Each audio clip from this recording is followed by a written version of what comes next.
कमठे च धरणेन्द्रे च सोचितं कर्म कुर्वती प्रभुस्तुल्य मनोवृत्ति पार्श्वनाथ जिनोस्तु नः पार्श्वनाथ जिनोस्तु नः।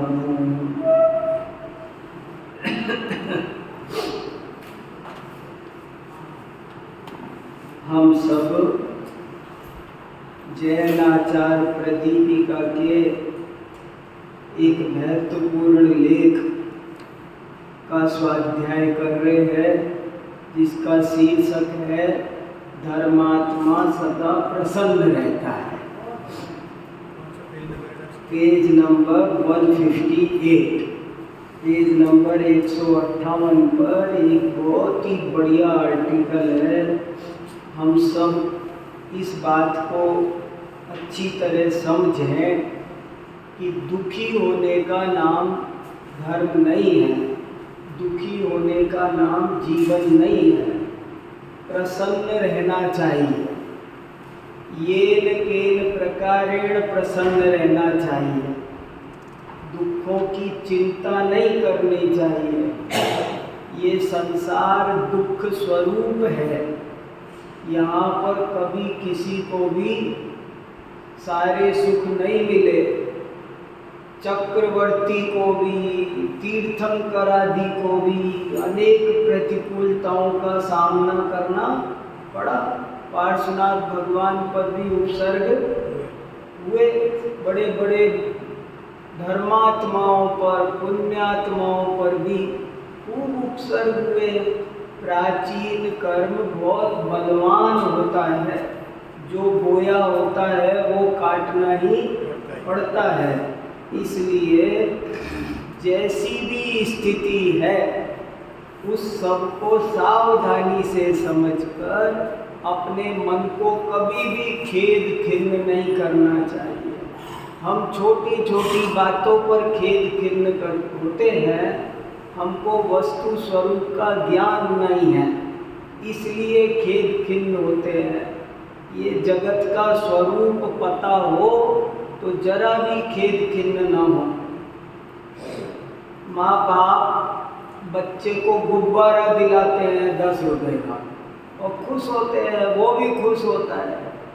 लेकिन थोड़ी देर बाद में, आधा घंटे बाद में वो गुब्बारा फूट जाता है। तो जब वो गुब्बारा फूटता है तो तुरंत बच्चा रोता है, उसका रोना छूटता है, लेकिन माँ बाप की हंसी छूटती है। आप समझे मेरी बात? गुब्बारा फूटा, बच्चा तो अभी तो हंस रहा था, लेकिन जैसे ही गुब्बारा फूटा तो रोने लग जाता है। लेकिन माँ बाप हंस जाते हैं जोर से। बच्चा रो रहा है उनका और वो हंसते हैं। क्यों हंसते हैं?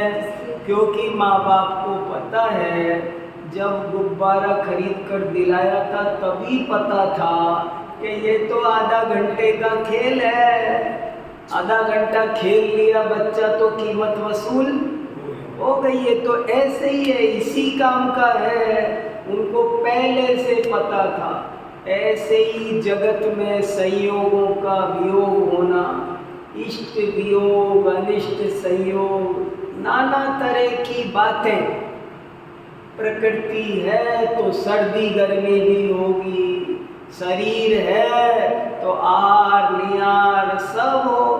जो कुछ स्थिति, कुछ भी यहाँ ऊट पटांग नहीं होता है, चिंताजनक नहीं है। हमारे साथ कुछ नवादा नहीं होता है, सभी के साथ होता है। सबके चूल्हे में राख है। इसलिए हमको कभी कभी बहुत जो आकुल व्याकुल, कोई बहुत स्ट्रेस में आ जाता है, बहुत टेंशन में आ जाता है, हाय क्या हुआ, हाय क्या हुआ। लेकिन हमको तत्वार्थ सूत्र का, उमा स्वामी महाराज का ये वचन याद रखना चाहिए कि दुखी होने से घोर असाता वेदनी कर्म का आश्रव बंद होता है। दुखी होने से दुख मिटता नहीं है, बल्कि दुख बढ़ता है। ये गजब की बात उन्होंने समझाई है, इसे हमें एक पल भी नहीं भूलना चाहिए। तो ये बात अपन अच्छी तरह प्रैक्टिस कर सकें, जीवन में उतार सकें, कभी भी अपने परिणामों में खेद खिन्नता ना आने दें। इसलिए अपन आज तीसरा स्वाध्याय इसी विषय पे कर रहे हैं। 2 बार अपन इसी विषय पे पढ़ स्वाध्याय कर चुके हैं कि हमको कभी भी दुखी नहीं होना चाहिए, बल्कि प्रसन्न रहना चाहिए।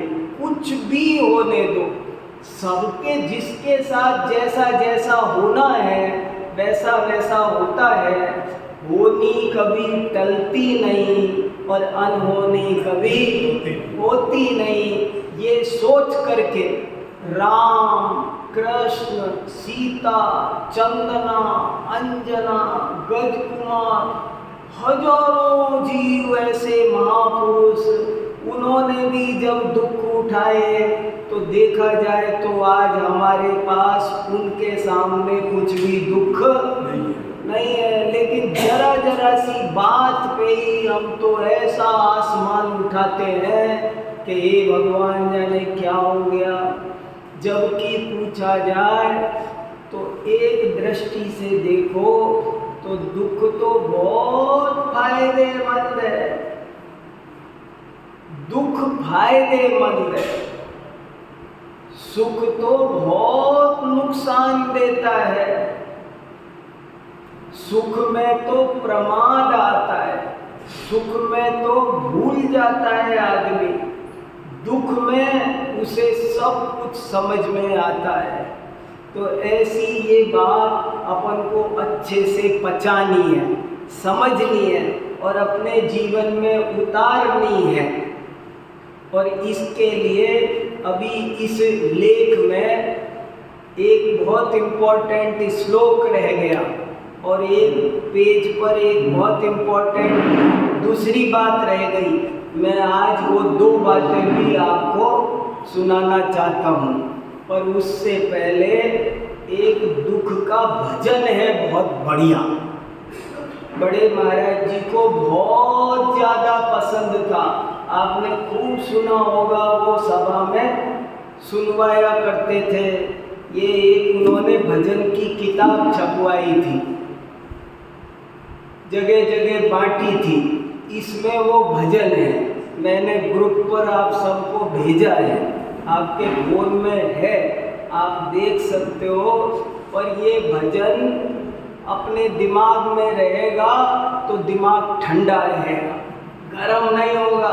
जरा जरा सी बात पे हम दिमाग गरम कर लेते हैं, वो अच्छी बात नहीं है।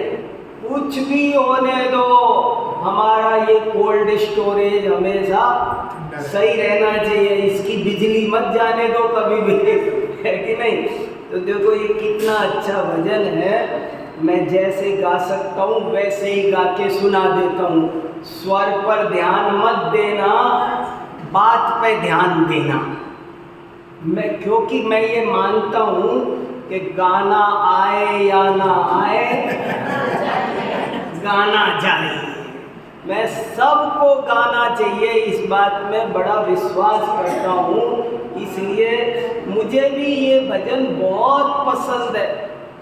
आप ये समझ लो, आज मैं आपको, आपने नहीं सुना है तो आपको ये लाखों का गिफ्ट दे रहा हूँ मैं। ये भजन आपका जीवन बदल देगा। आप मुस्कुराना कभी मत छोड़ो, कुछ भी हो जाने दो, दुनिया में कितनी भी बड़ी बात होने दो, पर धर्मात्मा कभी मुस्कुराना बंद करते नहीं है। उन्हें वस्तु का स्वरूप पता है, यहाँ कुछ भी ऊट पटांग नहीं होता है। इसलिए देखो क्या भजन है, कितना बढ़िया। देखो खूब हम बचपन में भी सुना करते थे। पहले वो ग्रामोफोन रिकॉर्ड आता था ना, ये काफ़ी पहले किसी ने लिखा है, कोई कम से कम हम समझते 40-50 साल इस भजन को लिखे हुए होंगे। और अद्भुत भजन है। दुख भी मानव की संपत्ति है, तू क्यों दुख से घबराता है। दुख क्या है? प्रॉपर्टी, धन है, संपत्ति। जैसे पैसे को प्यार करते हो ऐसे दुख को प्यार करना चाहिए। मुझे एक दुआ बहुत अच्छा लगता है, पिछली बार सुनाया था ना, बस याद दिला रहा हूँ। सुख के ऊपर सिल परो, नाम हरि को जाए, बलियारी व दुख की, जो पल पल राम रटाए। कवि ने कहा दुख सुख पे तो सिल पड़ो, मुझे पत्थर बांध के पटको कुएं में। अनुकूलताएं बहुत खतरनाक होती है। आदमी का जीवन बर्बाद करने वाली चीज होती है अनुकूलताएं। जीवन खराब हो जाता है प्रतिकूलताओं से निखरता है। जैसे सोना आग में तपाया जाए तो चमकता है, ऐसे प्रतिकूलताओं को तो वेलकम करो। आओ पधारो, मेरा घर खुला है, आ जाओ। क्यों झोली फैला दी उन्होंने कि दुनिया में जितने भी दुख हैं मेरी झोली में आओ, सुख है दूसरों की झोली में जाओ। सोच के तो देखो, जीवन बदल जाएगा। सुख दूसरों की झोली में जाओ और दुख आओ तो सही, मैं तो देखूं कितने बड़े हैं। तो देखो दुख तो संपत्ति है। दुख भी मानव की संपत्ति है, तू क्यों दुख से घबराता है। दुख आया है तो जाएगा, सुख आया है तो जाएगा। दुख जाएगा तो सुख देकर, सुख जाएगा तो दुख देकर। सुख देकर जाने वाले से रे मानव क्यों बैर खाता है। दुख भी मानव की संपत्ति है, तू क्यों दुख से घबराता है। सोचो दुख के बाद क्या आता है? दुख जाएगा, परमानेंट नहीं है। दुख को भी जाना है। दुख जाएगा सुख देकर, सुख जाएगा दुख देकर। अब आपको क्या पसंद है? बात बदल गई ना। हम बचपन में आंवला खाने को कहे तो नहीं खाते थे, लेकिन बाद में हमने प्रैक्टिस करके देखा कि आंवला खाने के बाद पानी पियो, मीठा लगता है। तो हमने कहा अरे हाँ, पानी मीठा लगाना है तो आंवला खा लो। ऐसे ही अगर जिंदगी का सुख देख, रात नहीं होती तो सुबह का क्या मजा था, रात नहीं होती तो दिन का क्या मजा। दुख भी जाएगा, सोच लो सुख देगा।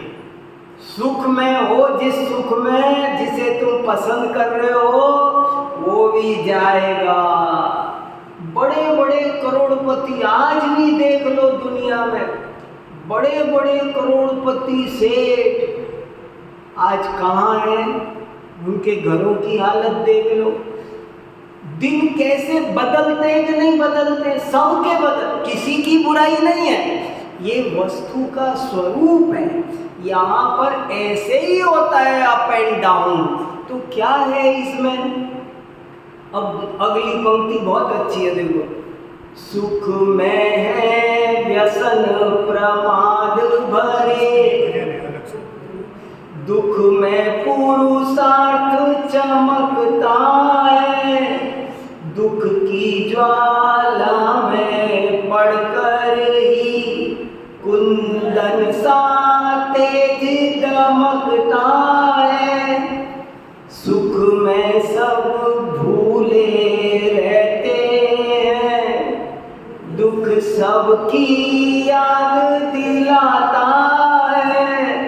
दुख भी मानव की संपत्ति है, तू क्यों दुख से घबराता है।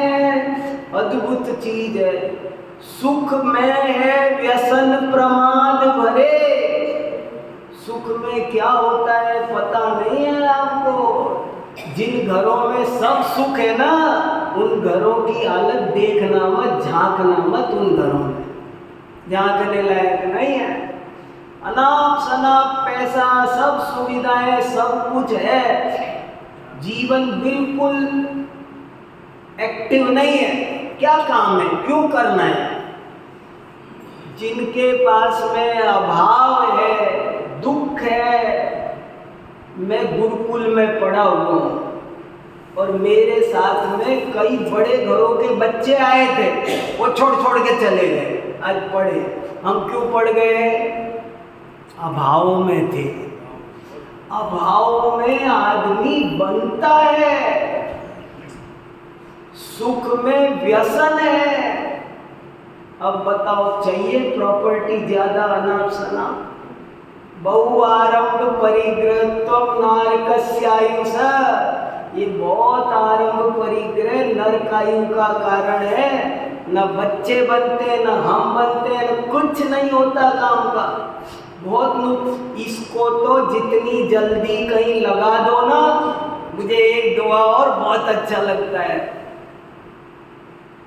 पानी बढ़ा नाव में, घर में बढ़ा दाम, दोनों हाथ लीजिए यही सयाना काम। अगर चतुर हो तो घर में परिग्रह बढ़े, प्रॉपर्टी बढ़े तो समझ लेना नाव में पानी बढ़ रहा है, डूबेगी, खतरनाक है। क्या करूं, दोनों हाथ परोपकार में लगा दो। क्या दुआ लिखा ये है ना। सुख में है व्यसन प्रमाद भरे। सारे व्यसन आ जाते हैं घरों में, प्रमाद आ जाता है। और दुख में पुरुषार्थ है। दुखी आदमी, परेशान आदमी मेहनत करता है, संभलता है। कैसे कैसे गरीबों के बच्चे कहाँ निकल जा, एक बार जज्बा आता है। तो इसलिए बातों को सबको ढंग से समझना चाहिए।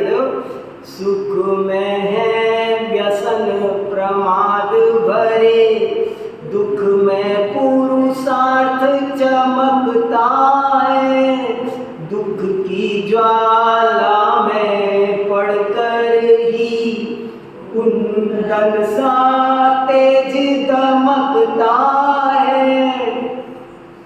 सुख में सब भूले रहते हैं, दुख सबकी याद दिलाता है।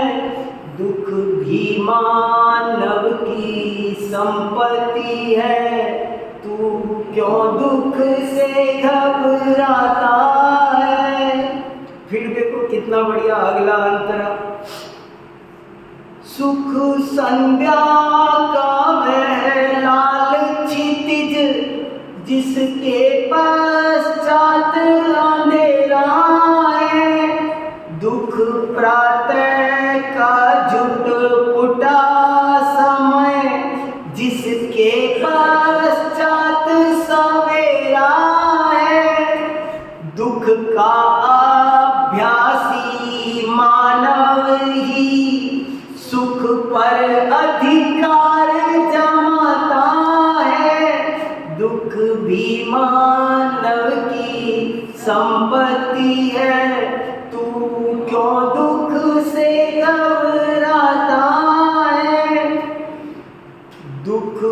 आखिरी अंतरा, बहुत बढ़िया बात लिखी।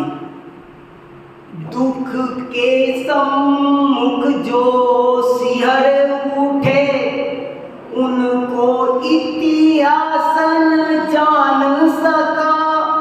जो दुख में कर्मठ धीर रहे, उनको ही जग पहचान सका। दुख एक कसौटी है जिस पर मानव ही परखा जाता है। दुख भी मानव की संपत्ति है, तू क्यों दुख से घबराता है। देखो कितनी बढ़िया बात कही।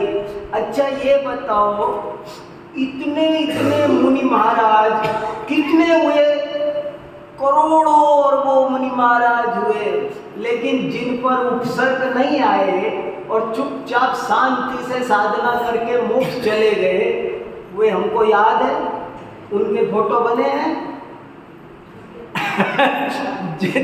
जो ऐसे भी तो हजारों लाखों मुनि महाराज रहे जिन पर कोई उपसर्ग नहीं आया। अगर चंदना नॉर्मल लाइफ होती, अंजना की नॉर्मल लाइफ होती, आप याद करते। और ये प्रतिकूलताओं ने उनको आज लाखों वर्षों बाद भी प्रेरणा के स्रोत बने हुए हैं। कितना जो दुख के सामने डर जाते हैं, इतिहास उनको जानता नहीं है। दुख में जो हिम्मत बना के रहते हैं, वही इतिहास में अमर होते हैं। और परीक्षा तो दुख में होती है, सुख में क्या परीक्षा। जब आप अनुकूलता है, भाई सब लोग आप मेरी प्रशंसा कर रहे हो, तब मैं गुस्सा नहीं कर रहा, इसमें क्या बात है। तब मैं परिणाम खराब नहीं कर रहा, तब कोई मुझे गाली दे, बुराई करे, परेशान करे, और तब भी मैं परिणाम खराब ना करूं। परीक्षा की बात तो तब होगी। तो एक तो ये भजन मुझे सुनाना था, बात बहुत सारी कहने की है, पर आप अपने आप अपनी तरफ से सोचना। मैं तो थोड़ा सा इशारा दे रहा हूँ, आप जब तक खुद नहीं सोचोगे तब तक इसका ज़्यादा माल नहीं मिलेगा। अब दूसरा एक और बहुत इम्पोर्टेंट श्लोक जो इसमें अपना पिछली बार पढ़ने से बच गया अभी, वो आपको सुनाना है। बड़ा अच्छा श्लोक है। संसार की क्या स्थिति है उसको बताने के लिए किसी कवि ने कितनी सुंदर कल्पना की है।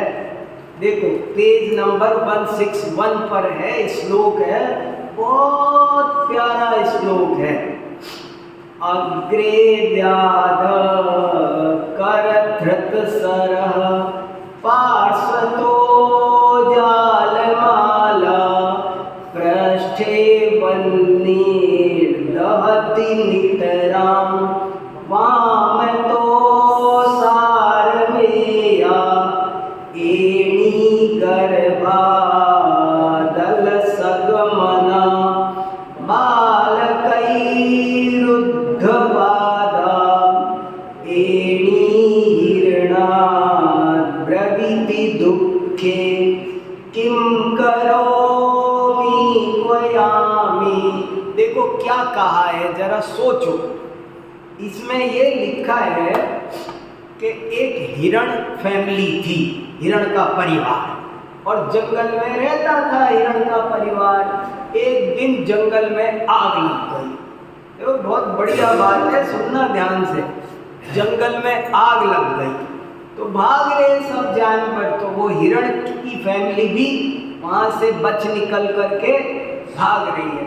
तो कैसे भाग रही है कि हिरण कह रहा है हिरणी से, तू धीरे धीरे क्यों चल रही है, जल्दी चल चल चल चल, बार बार। अरे वो आगे आगे दौड़ रहा है और वो हिरणी से कहता जा रहा है, जल्दी आ जल्दी आ जल्दी आ। सुनते सुनते हिरणी जवाब दे रही है। इस श्लोक में हिरणी का उत्तर है। आपको ये प्रसंग नहीं पता होगा तो ये श्लोक नहीं समझ में आएगा। कौन बोल रहा है ये श्लोक? हिरणी बोल रही है हिरण से कि हे स्वामी, आप कह रहे हो मुझे बार बार जल्दी चल जल्दी चल, मगर सुनो, अग्रे व्याध, बोले वो देखो आगे शिकारी आ रहा है धनुष बाण लेकर के। क्या आगे चलूं? आगे चलो आगे चलो। आप तो हमारी तरफ देख रहे हो, आपको तो आगे नहीं दिख रहा।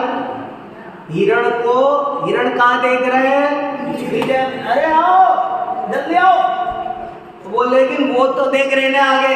तो वो हिरणी कह रही, महाराज आप कह रहे हो आगे आओ आगे आओ, आगे देखो उधर सामने ओ शिकारी आ रहा है। क्या आगे चले? चला ही नहीं जा रहा। पहली बार अग्रे व्याध कर धृत सरह, हाथ में धनुष बाण लेके तैयार आगे शिकारी आ रहा है। पार्श्व तो जाल माला, अरे तो इधर बगल से साइड से निकल के आ जा। बोले बगल में जाल बिछा रखा है। वो बोले आगे आ जा। आगे तो शिकारी धनुष बाण लेके खड़ा है, बगल से आ जा। और बगल में जाल बिछा रखा है, उसमें फंस जाएंगे। पृष्ठे और पीछे तो आग ही जल रही है। पीछे क्या जाए? पीछे तो जंगल धधक रहा है, फैलती जा रही है आगे। अग्रे व्याध कर धृत सरह, पार्श्व तो जाल माला, पृष्ठे वह्नि दहति नितराम, वाम तो सार मेया। तो बोले लेफ्ट साइड से आ जा। एक तरफ कुत्ते है, एक तरफ तो जाल बिछा हुआ है, एक तरफ शिकारी आ रहा है, एक तरफ आग लगी हुई है। तो अभी एक और बच्ची है ना। तो बोले इधर से आ जा। बोले इधर देखो, जंगली कुत्ते खंखार करके आक्रमण करने तैयार बैठे। सार में माने जंगली कुत्ते, इधर से जंगली कुत्ते बैठे हैं कि ये आए तो सही, आते ही हम हमला करेंगे। और बोले सुनो, मैं गर्व से हूँ। एणी माने हिरणी। वो कह रही महाराज देखो, आगे तो शिकारी, पीछे आग, एक तरफ जाल, दूसरी तरफ शिकारी कुत्ते। और मैं गर्व से और हूँ, पेट में 2 बच्चे हैं मेरे, और ये 2 बच्चे बाहर हैं, और ये 2 बच्चे ये भी डर रहे हैं बुरी तरह। सो ये बार बार मेरे पैरों में घुस रहे हैं, मुझे चलने नहीं दे रहे। आपको चित्र समझ में आ रहा? अगर मैं पेंटर होता तो पेंटिंग बना देता। इसकी पेंटिंग बन सकती है बहुत बढ़िया। समझ में आया? वो कह रही है कि मैं प्रेग्नेंट हूँ, और मैं प्रेग्नेंट होने से नहीं चला जा रहा है। एक दिक्कत ये भी तो है। पहली दिक्कत शिकारी की वजह से नहीं चला जा रहा है। इधर इसलिए नहीं चला जा रहा, इधर इसलिए नहीं चला जा रहा, इधर इसलिए नहीं चला जा रहा, इधर इसलिए नहीं चला जा रहा। और प्रेग्नेंट अलग हूँ, और 2 बच्चे और है बाहर, वो अलग डर रहे हैं। अब मैं उनको संभालूं क्या? वो बार बार मम्मी मम्मी पैरों में घुस रहे मेरे, चलने ही नहीं दे रहे, फंस रहे, वो नहीं चलने दे रहे। क्या किसी कवि ने चित्र खींचा है? देखो, अग्रे व्याध कर धृत सरह, पार्श्व तो जाल माला, पृष्ठे वह्नि दहति नितराम, वाम तो सार मेया, एणी गर्भा दल सगमना, बालकई रुद्ध पादा, एणी हिरणा ब्रवीति दुःखे, किम करोमि क्वयामि, क्या करूं? कहाँ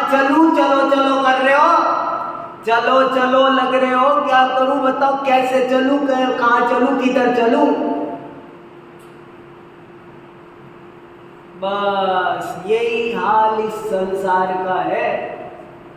देखो ऐसा कहते हैं कि संसार में दुख है, पर मैं कहता हूं ऐसे मत बोलो संसार में दुख है। संसार दुखमय है, संसार में दुख नहीं है, संसार दुखमय ही है। वो बनाई दुख से है। जैसे मिश्री मीठामय है, जैसे मिर्ची तीखामय है, ऐसे ये संसार है ही दुखमय। इसलिए इसमें तो ये लाइन ध्यान से सुनना, बहुत इंपॉर्टेंट लाइन है। फिर बोलता हूं, संसार में दुख है ऐसे मत बोलो, बल्कि संसार दुखमय है। इसलिए इसमें वही आदमी सुखी रह सकता है जो दुखों में भी सुखी रहने की कला जानता हो। जब दुख खत्म होंगे तब सुखी होगा, हो गया काम। कभी ये नया नॉमन तेल होगा। अरे आज प्रसन्न रहना आता है। कांटों के रहते हुए गुलाब देखने की कला आ जाए, कांटों को इग्नोर करना आ जाए तो काम चलेगा। कैसे काम चलेगा? तब काम चलेगा, नहीं तो काम नहीं चलेगा। आपको इस संसार में दुखों के बीच भी, ये किचकिच के बीच ही काम करना आएगा। बहुत से एक आदमी बीमार पड़ा था, तो उससे कहा कि तू डॉक्टर को दिखा ले। तो भाई अभी तो मैं बीमार हूँ, ठीक हो जाऊंगा तब जाऊंगा। अरे भाई दवाई ले, अभी तो मेरी तबीयत ठीक नहीं है, अभी नहीं ले सकता, ठीक हो जाऊंगा ना तब बताना। तब क्या बताना? आज जरूरत है इस परिस्थिति में, इस विषम परिस्थिति में, इसी किचकिच के बीच स्वाध्याय करना है, धर्म ध्यान करना है। एक बहुत बढ़िया कहानी सुनी ना हमने। एक राजकुमार था और वो घोड़े पे बैठ के जंगल घूमने गया और जंगल में रास्ता भटक गया, थोड़ा थका गया जोर से, घोड़ा भी थक गया और खुद भी थक गया, प्यास लगी घोड़े को भी खुद को भी, पानी नहीं मिल रहा, खोजता फिरा। आखिरकार एक किसान खेत में रेंट चला के पानी दे रहा था, वो मिल गया। तो वो राजकुमार उसके पास पहुंचा और वो किसान से कहने लगा, किसान भैया हमको बहुत प्यास लगी, हमारा घोड़ा प्यासा मर जाएगा, जरा पानी पी लेने दो, 2 मिनट को ये हाँ पानी पिला ले। हाँ पिला लो। तो पानी, वो रेंट चल रहा था ना, उसकी आवाज़ से घोड़ा बिदकता था, पीता नहीं था। तो राजकुमार बोला, भैया जरा रेंट बंद कर दो, ये बिदक रहा है। तो वो रेंट बंद कर दी तो पिला ले। अब घोड़ा बिदकना तो बंद हो गया, पर पानी तो आना बंद हो गया, पिलाएगा। ए भैया पानी नहीं आ रहा, जरा रेंट चला। रेंट चलाई, पानी आ गया, पर घोड़ा बिदक रहा है। तो बोले, भैया घोड़ा बिदक रहा है, जरा बंद करना, बिदक रहा है। बंद कर दिया, फिर पानी नहीं आ। रेंट चलाए तो घोड़ा बिदके, पानी आए तो घोड़ा बिदके, और घोड़े को बिदकना बंद करो तो पानी नहीं आए। अब क्या करें? ऐसे 8-7 बार बंद करो चालू करो, हो गया। किसान बोला, सुनो कंवर साहब, अगर घोड़े को पानी पिलाना है तो इस किचकिच में ही पिलाना पड़ेगा, और अगर तुम सोचो कि ये किचकिच बंद हो जाए तो समझ लेना प्यासा ही मर जाएगा। ऐसे ही अपन सोचते हैं, बेटों की सेटिंग हो जाए, फिर बेटों की हो जाए तो पोतों की सेटिंग हो जाए, जाने कितनी सेटिंग है, हमारी सेटिंग ही खत्म नहीं हो रही है? सेठ सुकौशल, वो कौन थे? सुकुमार सेठ, अपने बेट उस पर क्या नाम था उनका नाम, सुकुमार के पिताजी, और ना सुकुमार जब गर्भ में था तभी सेठानी के पेट में तिलक कर गए। हेलो, क्यों क्यों क्यों? सब चिंता बेकार है, सब चिंता बेकार है। कौन संभालेगा, क्या होगा? हमने ठेका लिया क्या? अपना मन हल्का करो, निर्भर हो जाओ। आज दुख में प्रसन्न रहने की कला सीखनी है। सुख आएगा तब सुखी होंगे नहीं, अपार दुखों के बीच भी प्रसन्न रह के स्वाध्याय, धर्म ध्यान, आनंद, ये धर्म ध्यान से आनंद मिलता है। हम लोग न दुख सही जानते हैं, न सुख सही जानते हैं। हमने बाहरी प्रतिकूलताओं को दुख समझ रखा है। देखो, इसमें एक और बहुत बढ़िया बात लिखी है आखिर में, वो तो गजब की बात है, वो सुनने लायक है। क्या ना, मैं ये कह रहा था, ना तो हम दुख जानते हैं ना हम सुख जानते हैं। हम जरा जरा सी चीज को, सामान्य प्रतिकूलताओं को दुख जानते हैं, अनुकूलताओं को सुख। हमारी दुख सुख की परिभाषा ही सेट नहीं हुई है, जबकि दुख और सुख अंदर आत्मा की चीज है। आत्म को हित है सुख सो सुख, आकुलता बिन कहिए। आकुलता का नाम दुख है और निराकुलता का नाम सुख है। वो हम नहीं समझ रहे। देखो कितना बढ़िया आखिरी पैराग्राफ, बहुत शानदार है और बहुत उच्च कोटि की फिलॉसफी भरी है। ये अब तक तो जो बात की वो तो थोड़ी ऐसे ही छोटी छोटी नॉर्मल बातें थी। अब आपको एक उच्च कोटि की फिलॉसफी, ये तो अभी संभालने के लिए बातें करी, और अब उच्च कोटि की बात सुनो। प्रसन्नता के संबंध में यहाँ एक और बहुत महत्वपूर्ण बात ध्यान देने योग्य है। वह यह है कि जब भी कभी प्रसन्न रहने का उपदेश दिया जाता है तो उसका अर्थ प्राय लोग हंसना मुस्कुराना समझ लेते हैं। जैसे कि अपन भी कह रहे हैं इतने देर से, खुश रहने का मतलब क्या? हंसो। अरे हंसना भी जैन धर्म में कसाय है। अभी और आगे बढ़ो, हंसना भी कसाय का नाम है कि नहीं?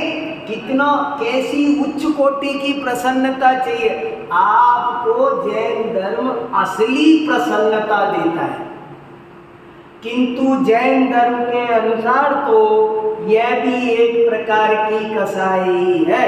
यह आत्मा की स्वाभाविक प्रसन्नता नहीं है। आत्मा की स्वाभाविक प्रसन्नता तो वीतरागात्मक होती है, हर्ष विषाद से पार होती है, और हमें उसी पर विशेष ध्यान देना चाहिए। हमारे जीवन में ऐसी ही सत्य शाश्वत प्रसन्नता होनी चाहिए जो तत्व ज्ञान के ठोस आधार पर आत्मा में सहज प्रकट होती है। तत्व ज्ञान के बल पर कैसे प्रकट होती है? होता स्वयं जगत परिणाम, मैं जग का करता क्या काम, दूर हटो परिकृत परिणाम, सहजानंद रहूं अभिराम। वो सहजानंद की बात है।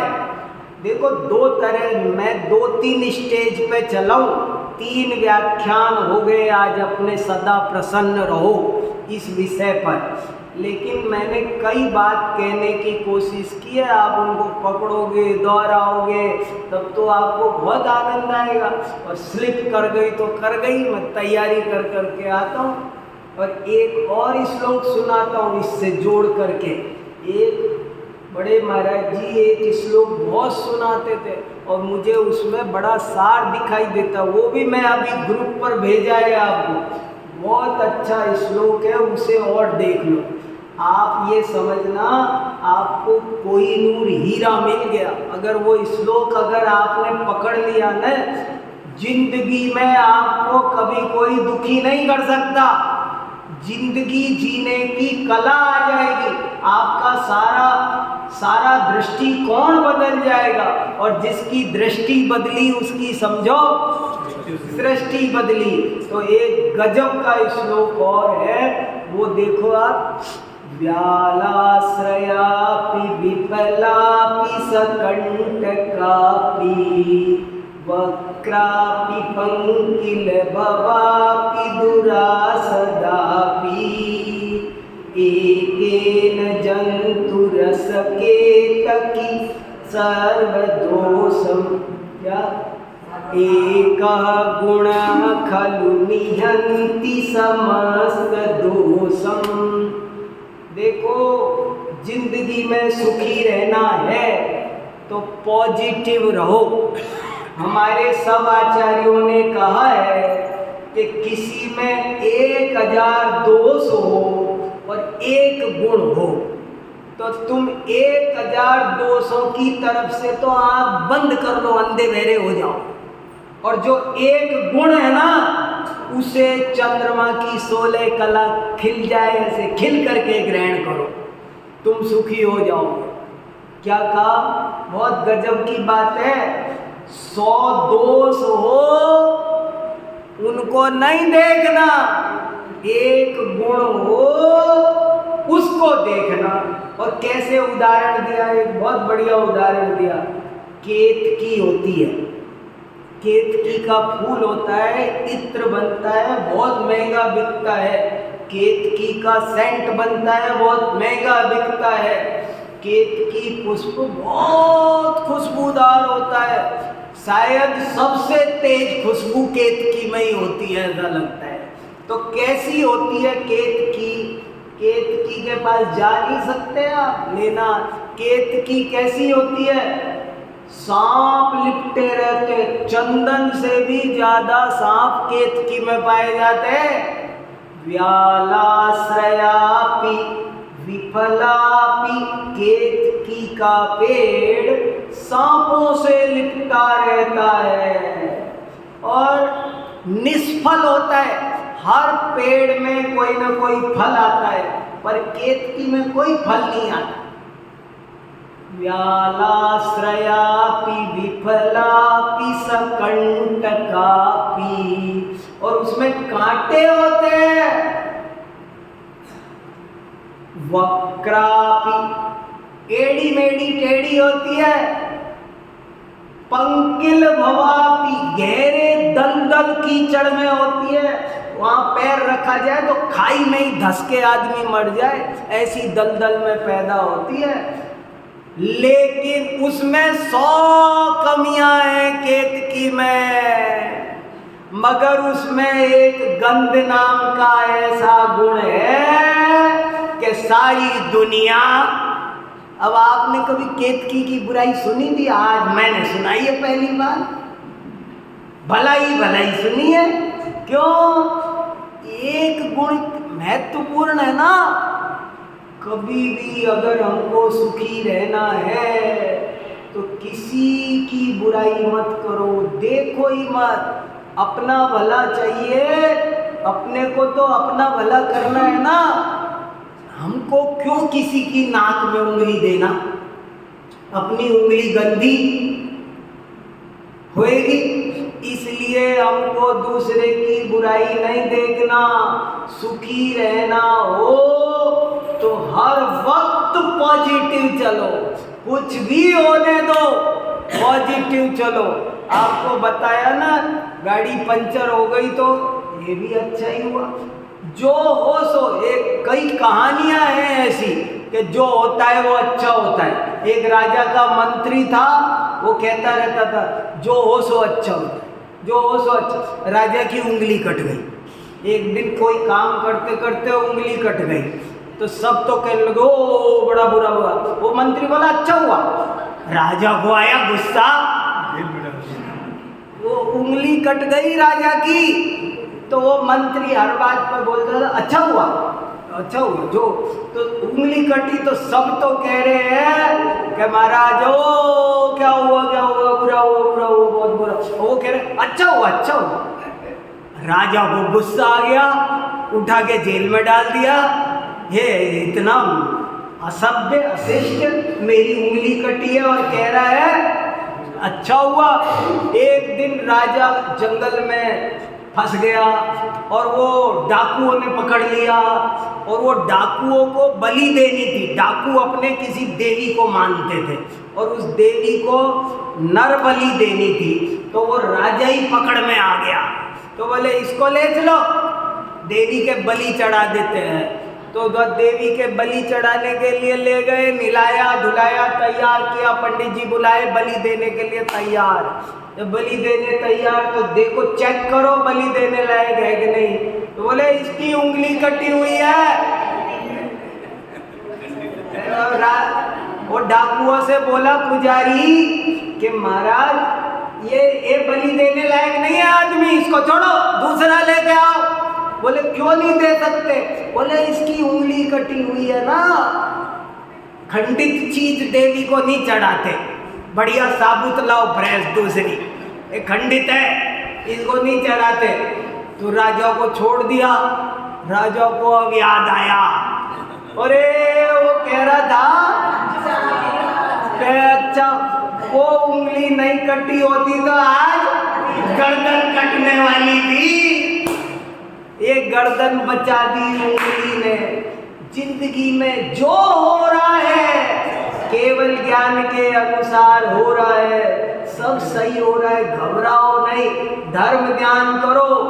पुण्य पाप फल माई हरख बिलखो मत भाई, यह पुद्गल पर्याय उपज बिन से तीर्ण, ज्ञाता दृष्टा रहो।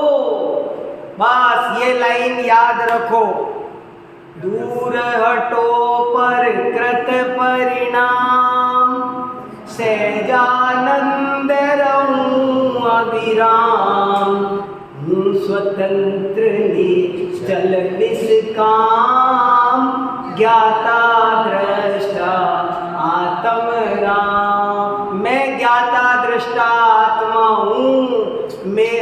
मुझ तक बुखार नहीं पहुँचता, मुझ तक कोई परेशानी पहुँचती नहीं है। मैं वो चीज हूँ, मैं वज्र की दीवार से घिरा हुआ हूँ। मेरे पे कोई समस्या, लक्ष्मण रेखा में रहता हूँ मैं, मेरे पे कोई विपत्ति आती नहीं है। सारी विपत्ति शरीर पर आती है और शरीर मेरा है नहीं। ऐसा भेद विज्ञान करके जीवन में आध्यात्मिक प्रसन्नता प्रकट करनी चाहिए और सदा प्रसन्न रहना चाहिए, यही सार है। चलो